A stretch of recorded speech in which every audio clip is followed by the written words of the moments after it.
नमस्कार दोस्तों, स्वागत है आपका अंकु एजुकेशन यूट्यूब चैनल पर।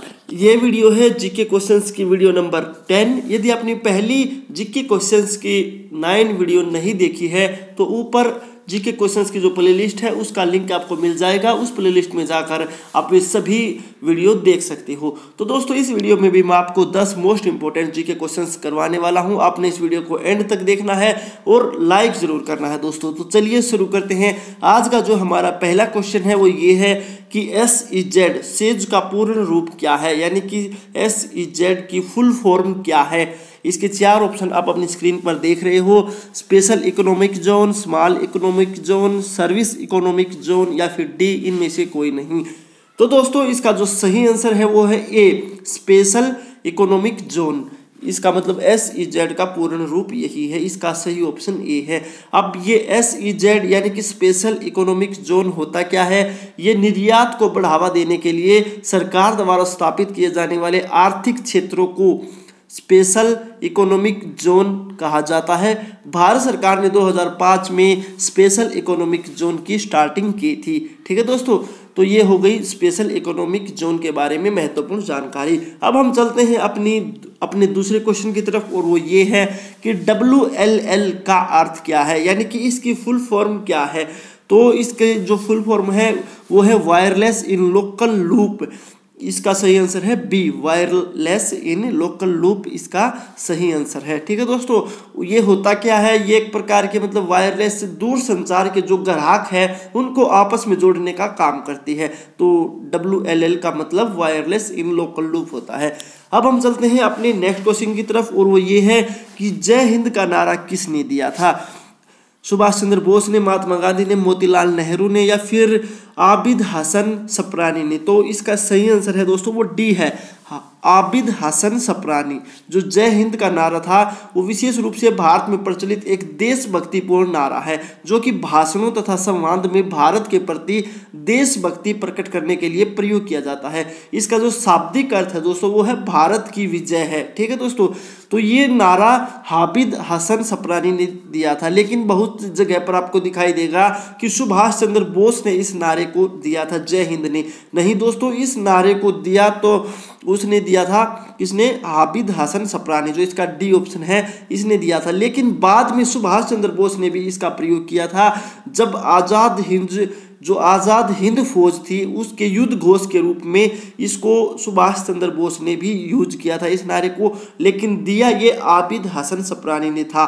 तो आप इन कंफ्यूज न हो। यदि आपको ये दोनों ऑप्शन दिखाई दे, सुभाष चंद्र बोस और आबिद हसन सप्रानी, तो आपने आबिद हसन सप्रानी पर टिक करना है, और यदि सुभाष चंद्र बोस हो तो आपने फिर सुभाष चंद्र बोस पर ही टिक करना है। ठीक है दोस्तों, तो अब हम चलते हैं अपने नेक्स्ट क्वेश्चन की तरफ, और वो ये है कि किसने कहा था कि तुम मुझे खून दो और मैं तुम्हें आज़ादी दूंगा।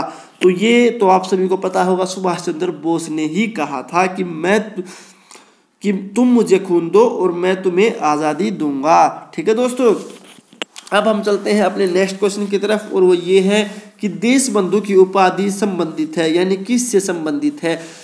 BR अम्बेडकर से, बिपिन चंद्र पाल से, रविंद्रनाथ टैगोर से या फिर डी, चित्तरंजन दास से। तो इसका सही आंसर है दोस्तों, जो देश बंधु की उपाधि है वो चित्तरंजन दास से संबंधित है। जो चित्तरंजन दास थे उनका जन्म 1870 में हुआ था और 1925 में उनकी मौत हो गई थी। ठीक है, वे एक प्रसिद्ध भारतीय नेता भी थे, राजनीतिज्ञ भी थे, वकील भी थे, कवि भी थे और पत्रकार भी थे। ठीक है दोस्तों, ये थे चित्तरंजन दास। नेक्स्ट क्वेश्चन देखिए कि सुभाष चंद्र बोस ने सिंगापुर में दिल्ली चलो का नारा दिया, यानी कि कब दिया? 1942 में, 43 में, 44 में या फिर 45 में? तो ये दिया था 1943 में। सुभाष चंद्र बोस ने सिंगापुर में दिल्ली चलो का नारा दिया था 1943 में। ठीक है, अब चलते हैं हम अपनी नेक्स्ट क्वेश्चन की तरफ, और वो ये है कि गांधी इरविन समझौता किससे संबंधित है, यानी कि कौन से आंदोलन से संबंधित है? सविनय अवज्ञा आंदोलन से, असहयोग खिलाफत आंदोलन से,